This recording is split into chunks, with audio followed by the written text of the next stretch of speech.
South Africa's leading platform to advance innovation in economic empowerment, Top Empowerment Conference, launched its two-day summit in Johannesburg this past Wednesday. The summit reflected on the past 25 years of transformation and allowed key role players of empowerment to map out and open avenues for businesses into the economic mainstream. Joining me this morning is the BEE industry leader, Mr. Israel Noko. He's the founder and chief executive officer of the NPI Governance Consulting, a leading BEE advisory. And then our second panelist is, of course, the chairperson of DTI's broad-based Black Economic Empowerment, Busisiwe Ngwenya. Ladies and gentlemen, good morning. Thank you so much for joining us. Noko, let me start with you. We've got this publication that you've brought out that essentially gives us an overview of how we have done. Now, empowerment has a good and a bad track record. We have companies that have done really well, and we've, of course, had resistance to empowerment, but we've also seen a lot of black professionals hopping from one job to the next because the situation is not right, and also being confined to things like stakeholder relations and public relations and not getting involved in the heart of the businesses. What was the key issues that came out of this conference in terms of what has been achieved, and where are the big gaps still? Okay, so thank you very much for allowing us to come and share our report with you. So the conference itself has been around for the last 18 years, and annually what they do is that they reflect on what has been going on in the transformation space.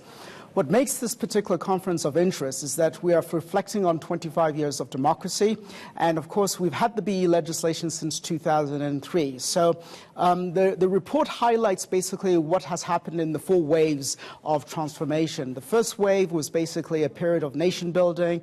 We saw the introduction of the Employment Equity Act, the Skills Development Act, the Mining Charter, and then in 2003 we saw the enactment of the Broad-Based Black Economic Empowerment Act.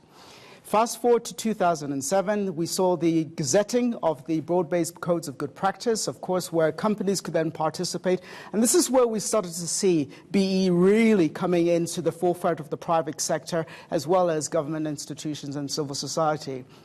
So the phase that we find ourselves in today, which is I refer to as the 4th phase, is where we start to see institutions like the BEE Commissioner coming to play a significant role in trying to curb the activities around fronting, because this is the thing that we're beginning to see right now, which is coming to the forefront. And it's a very important role that the BEE Commissioner has to play to try and curb this type of activity that we're seeing becoming much more prevalent in our society at the moment. On fronting, to both of you, I mean, is it who does it? I mean, and how does it? Is it always the same? In other words, is it always a lie? Somebody pretending to be a black person running a company, whereas behind him are white shareholders or white profiteers or whatever it might be. Does it always look the same, or does it have different faces, fronting? Good morning, and thank you for the opportunity. It's got different nuances. So you'll find instances where the black person is the one that's allowing themselves to be fronted. There's a case we're looking at now where the gentleman knew that he's being fronted, but they promised him 10,000 a month and is unemployed. So for him, it's a income-generating activity. And can I ask, give me an example. So this company paying this chap 10,000 rand a month just to use his name for his name. Yes. What do they do? Are they a retailer or a?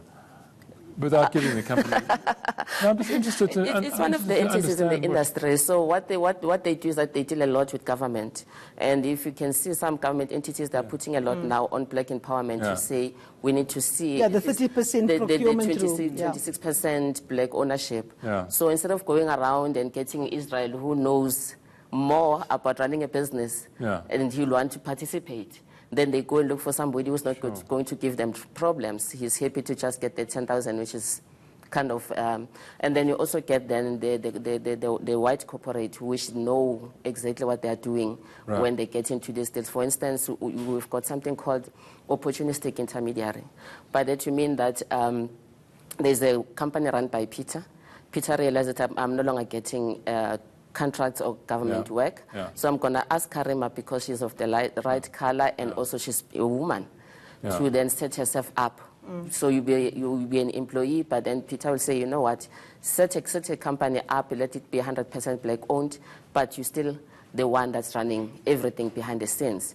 So we're saying you've got this entity, but really it's not a black entity. But what's the difference between, how do we make our partnership a legal one, in other words? I mean, what if it's a genuine partnership? I'm saying to Karima, I can't get any more work because I'm the wrong color. You're the right color, let's do it together.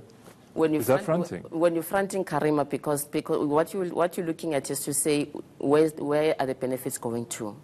So you find that when Karima gets paid, all she returns is just that portion to keep the bank account going, but the money still goes to Peter. When the government contract is given out, who does the work?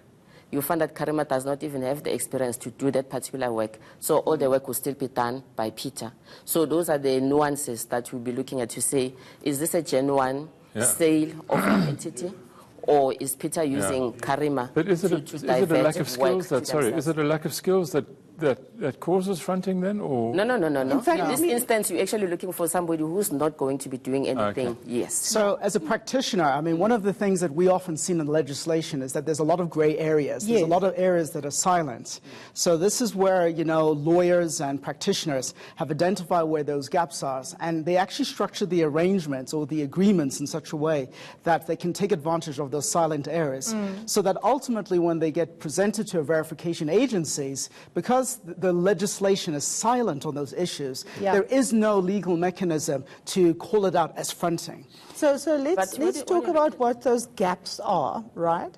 And let's also talk about the vetting criteria. So what are you looking at to determine whether this is a genuine partnership or whether this is a fronting, arrangement? How do you vet it? And most importantly, whose responsibility is it? Is it DTI's responsibility?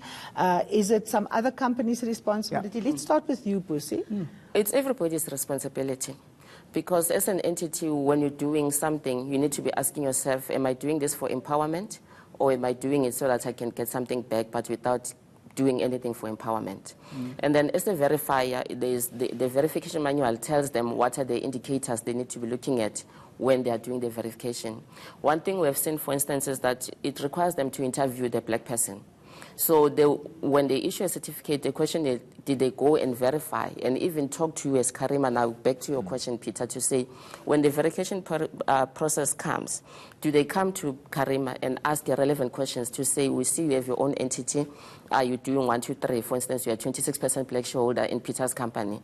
You're supposed to have active participation in the entity. Do you participate in board meetings, for instance? When dividends are declared, do you know that dividends are declared? Do you get economic interest coming out from your shareholding, for instance? And if there's a loan attached, is your loan being serviced? That's what we call net value realization. So, and then from the BBBEE Commission point of view, our role is to monitor adherence then to the implementation of the legislation, which means we look at everybody, whether it's a verifier, whether it's the entity, or whether it's a government entity, the entire value chain, we have to see where were the gaps in implementing the legislation. And coming back to the issue of fronting, to say there are gaps, but even with the legislation, it says if you knew, because it says knowingly doing something, or were aware that this might lead to. Now, Noko, you were saying that there's areas where the legislation is silent, and that's the gaps that people are going for. Outline where there's the ambiguity and the space for opportunism. Well, I mean, first of all, we've got the Act itself, which is basically a document which was written back in 2003, which is about 8 pages long, and it doesn't really give us much from that perspective. So if we were to look at the codes of good practice and the verification manual in itself, these were 2 separate documents that were written internally by the DTI at this time. And I would probably argue that in terms of the legal capacity to really look at interpretations, there needed to be a big appreciation of other pieces of legislation. So what we often found was that, when somebody was just to read a piece of legislation, in isolation of the Act itself, that's just where we often would see some of the contradictions there. So this is one of the things that we were saying saying to the BEE Commissioner when we're going through the second consultations around the amended BEE codes is that let us close down these gaps, because this is where a lot of the companies are finding these opportunities to divert their intent, to divert, true black economic empowerment. And ultimately, as we start to do that, we can start to see it. Just remember, by the way, that our BEE legislation is young legislation. Sure. It's only about 15 years old. Compared to the Companies Act, compared to our tax legislation, compared to our Competitions Act, we're still very much in its infancy stage. So as we go through that, we're still trying to get it right from that perspective. How do you measure your success? I mean, are there success stories? Yes. In fact, if you have a closer examination of our report, we highlight quite a few interesting stories in there. In the science and technology field, we see lots of great stories which obviously don't get the headlines.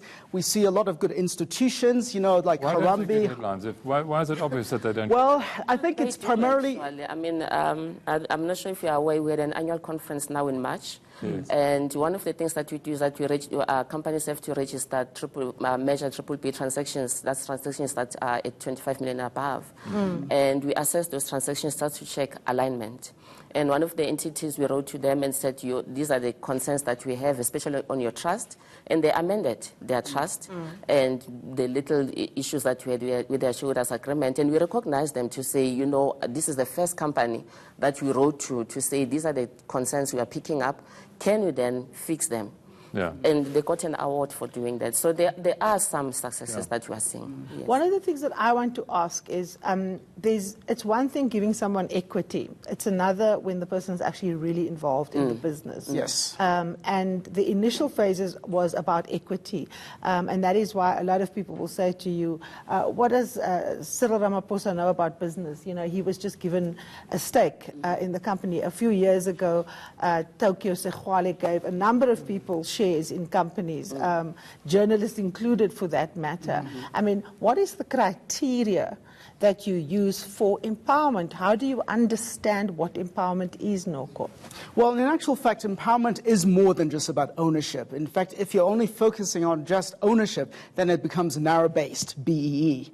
Ownership is just one of the indicators of the scorecard, but we need to look at other variables, such as participation in management positions, from junior all the way to senior. We need to look at the skills, and we're talking about meaningful skills programs with qualifications, enabling people to participate in a meaningful way, running their own businesses through procurements, as well as being enterprise development, supply development programs. This is where it becomes a lot more meaningful. So when we guide our clients as an advisory firm, we always say, let's look at the base of the scorecard itself. Because when we start to look at the base, which is where the biggest impact is, then we start to make transformation a lot more meaningful. And I think one of the challenges that we find ourselves here 25 years into our democracy is that BEE ultimately has really been about a company's contribution. We don't have really any mechanisms or formal mechanisms to measure the impact to date. So we do have companies that do report on their, kind of sustainability impact in their annual reports as part of the JSE requirements. But the majority of the time, we don't really are able to see, what is really going on in terms of meaningful impact. So I think, as we go into the next phase of our democracy, the emphasis is now going to be on the beneficiaries of BEE. Up until now, it's always been focused on the companies. Busi, I need to ask you a final question, and in 30 seconds. How do you get to evaluate whether the company is genuinely transferring skills, genuinely becoming involved? Because a lot of black companies, they get the equity, and the minute they get it, they sell it off to an overseas bidder. We've seen it in fishing rights, for example. So is there legislation that requires the BEE partner to actually stay in the business for a particular time? No, the legislation doesn't allow for a lock-in period, but you'll find that when there's a loan attached, especially when there's a loan attached, an entity will say maybe for the next 5 years while you're paying off the loan, then we will want you to be locked in until you pay off the loan. But you always look at it as us buying, as an individual buying shares at the stock exchange. What you do with those shares is up to you, whether you want to sell them, whether you want to keep them, it's up to you. One thing that I want to go back to is the issue of monitoring. Section 13G says that entities, especially JSE listed entities and government, must submit their compliance reports. That's when we're doing what you call the National Status Reports on Transformation. We've been doing it now for 3 years to just show whether we are moving or not. And I'm not sure whether you saw last year's one. It showed that we're still not moving, but we do monitoring and we do site visits now as well to just go and check these companies to say, do they look the way they say they do? Absolutely. This is, of course, just the beginning of a really important discussion. We've run out of time. Busisiwe Noko, thank you so very much for being part of the fix and for giving us an update on those important findings. After the break, we take a look at the stories making headlines in the weekend papers. Don't go anywhere.